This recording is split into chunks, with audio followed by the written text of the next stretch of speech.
For communion today, I want to read out of John, the book of John. And, I do all different things, but this one hit me actually I went to church with Carol yesterday. And the priest did a thing on this. And it was so good. It really was. And but it's John chapter 15, verses 9 through 17. And Jesus is talking in this, and he says, "As the Father has loved me." This is right before he's getting ready to give us the ultimate sacrifice. And he said, "As the Father has loved me, so have I loved you. Now remain in my love. If you keep my commands, you will remain in my love, just as I have kept my Father's commands and remain in his love. I have told you this so that my joy may be in you, and that your joy may be complete. My command is this: love each other as I have loved you. Greater love has no one than this, to lay down one's life for one's friends. You are my friends if you do what I command. I no longer call you servants, because a servant does not know his master's business. Instead, I have called you friends, for everything that I learned from my Father I have made known to you. You did not choose me, but I chose you and appointed you so that you might go and bear fruit that will last, and so that whatever you ask in my name the Father will give you. This is my command: love each other." And Jesus wants us as Christians to have love for each other. But it's even more than that, because the two verses that really stuck out in my mind were, "Love each other as I have loved you. Love each other as I have loved you." Okay, there's a big difference between love each other and love each other as I have loved you, because Christ loved us so much that he gave the ultimate sacrifice. And he says in here, greater love has no one than this, to lay down one's life for one's friends. And he's getting ready. He knows what's coming. And he's getting ready to lay down his life. And he wants us to love in that same manner. As Christians, we should be loving and be willing to lay down our life for someone else.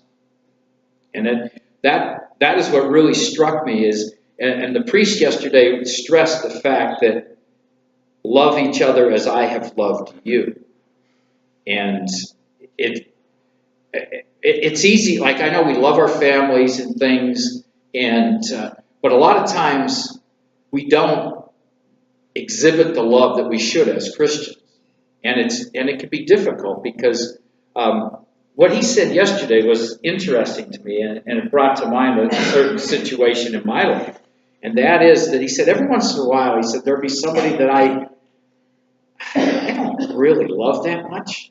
They're not exactly the easiest people to love, but yet, he said, I mentioned this to another priest, and he said the ultimate thing that priest told me was that you need to be praying that God will give you the love so that you can exhibit it. And he said, over time, it helps. It really does. It makes it easier. And I know there's people in my life that I do not necessarily love that much.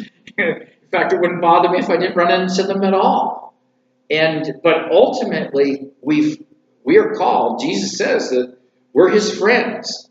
And we're his friends when we follow his commands. And ultimately, his command is that we should be loving each other as he loves everybody. So, right now we're about to take communion, and the one thing I want you to be thinking about is how we have to go that extra mile in loving others. I mean, we can't be just doing it wishy-washy, because if we do, we're not following his command, and we're no longer going to be his friend. And we want to be his friend. And he paid the ultimate sacrifice for us, and so we should be willing to pay that ultimate sacrifice for him and to follow his lead. So, join me in prayer. Lord, you are mighty, you are great, you are holy, you're the King of kings, the Lord of lords, the one and only true God. You are just so powerful and almighty and so holy. And we are so fortunate that you love us as you do. Lord, we ask that you put your hand on all these folks that are here today. We ask that you put your hand on the ones that weren't able to be here for whatever reason. And Lord, bless these folks and bless our community, bless our church, bless the school that's here, and Lord, bless our nation as a whole. Help us to be on our knees, to be praying for our leaders so that they do what's right for the nation and not what's right for them. And Lord, we ask that you walk this daily with us and be with us in all that we do this upcoming week. And Lord, we thank you again for your great love for us and for the sacrifice that Jesus made for us. Thank you, thank you, thank you. We ask everything in Jesus' name. Amen. Okay, folks, would you come forward and take communion?